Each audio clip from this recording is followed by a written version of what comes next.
ગુજરાત રાજ્ય વિજય પથ પર આગળ વધી રહ્યું છે તે છે આપણા માનનીય મુખ્યમંત્રી શ્રી વિજયભાઈ રૂપાણી। આજે ગુર્જર ધરાની શાસન ધુરા સંભાળતા માનનીય મુખ્યમંત્રી શ્રીને સૌપ્રથમ ગુજરાત રાજ્યની સ્થાપના દિવસની શુભકામનાઓ આપીએ। ગુજરાત રાજ્યની જય જયકાર બોલાવીને બધા મારી સાથે બોલશો, જય જય ગરવી ગુજરાત। સાથે માનનીય મુખ્યમંત્રી શ્રીને હૃદયપૂર્વક આમંત્રિત કરી તેઓના માંગલિક પ્રવચન કર્યું।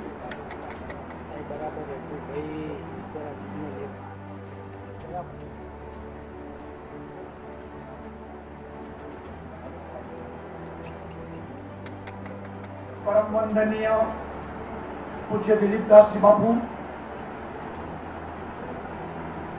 गुजरात राज्यना नायब मुख्यमंत्री मान्य श्री नितिनभाई,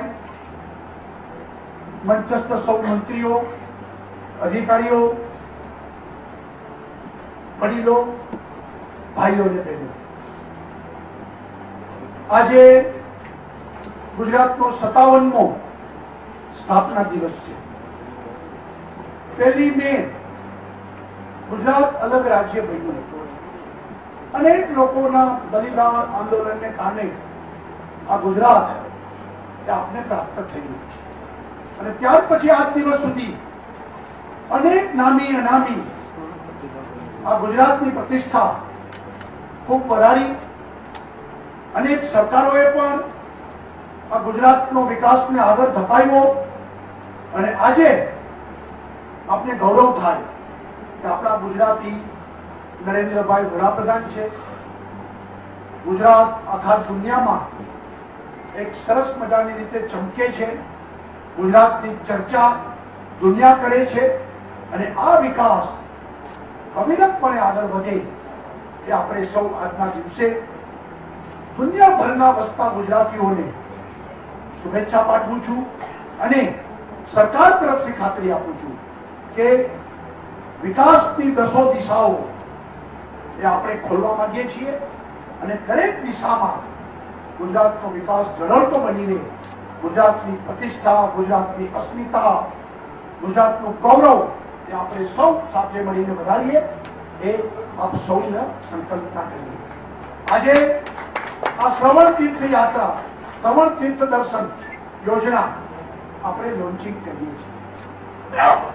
અમે લોકોએ બજેટ વખતે વિચાર કર્યો કે અંતે રસ્તા, ગટર, લાઇટ, પાણી, ઇન્ડસ્ટ્રીઝ, રોજગાર, આરોગ્ય, શિક્ષણ, ખેતી, સિંચાઈ આ બધી વાત તો આપણે વિકાસમાં કરી રહ્યા છીએ, પણ લોકો ગુજરાતના 6.5 કરોડ લોકો એ પોતે આત્મીય આનંદ મેળવે, એ પોતે જેને કહીએ કે મનથી પ્રફુલ્લિત રહે એ પણ આપણી જવાબદારી છે। અને એટલે જ સિનિયર સિટીઝન પછી એ ગરીબ પણ હોય કે તવંગત પણ હોય, સરકારે બધા માટે યોજના બનાવી છે। આ યોજના કોઈ બીપીએલ કાર્ડ માટે નથી, આ યોજના બધા માટે છે અને અમે ઈચ્છીએ છીએ કે બધા લોકો આ યોજનાનો લાભ લે।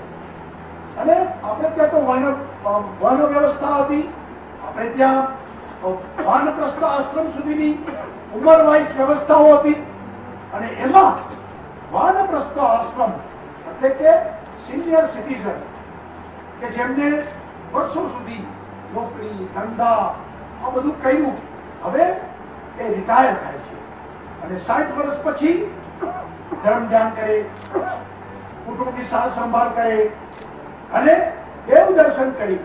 અને આપણે ત્યાં માન્યતા છે કે જીવનના પોતાના આયુષ્યમાં ચોથો ભાગ જે વ્યક્તિ ધર્મ ધ્યાન કરે અને પુનર્જન્મ અને પૂર્વજન્મમાં આપણે માનનારા લોકો છે ત્યારે એ ભવિષ્યનો આપણો ભાવ એ પણ સદગતિ અને સારી ગતિમાં થાય અને એટલા માટે વાનપ્રસ્થ આશ્રમ એમાં એક માન્યતા છે કે લોકો ધર્મ ધ્યાન કરે, ખૂબ ધર્મ ધ્યાન કરે।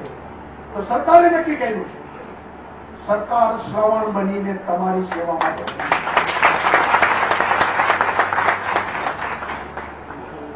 કાવડ હવે નથી, હવે બસો છે. એટલે બસો તમારી સેવામાં મૂકી છે. અને આ બસમાં પણ તમારે એસટી ના બસમાં જવું હોય તો છૂટ છે, અને વોલ્વો સરસ મજાની એર કન્ડિશન એ બસને લઈને જાવી હોય તો પણ છૂટ છે. પરંતુ સરકાર એ એસટી બસનું જે ભાડું છે એના 50% તમને વોલ્વોમાં આપશે અને તમને એસટીમાં પણ આપશે.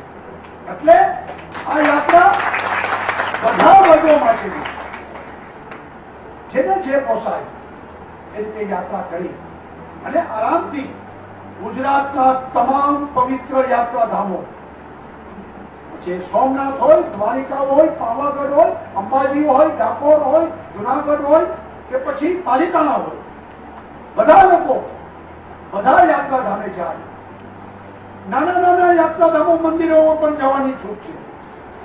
અને મને આનંદ છે કે આજે 28 બસ અમદાવાદથી પ્રસ્થાન થઈ રહી છે. અને આપણે ત્યાં કહેવાય છે, યાત્રા કરનારને તો પુણ્ય મળે છે, યાત્રા કરાવનારને પણ પુણ્ય મળે છે. અને તમારી સાથે અમે પણ પુણ્યના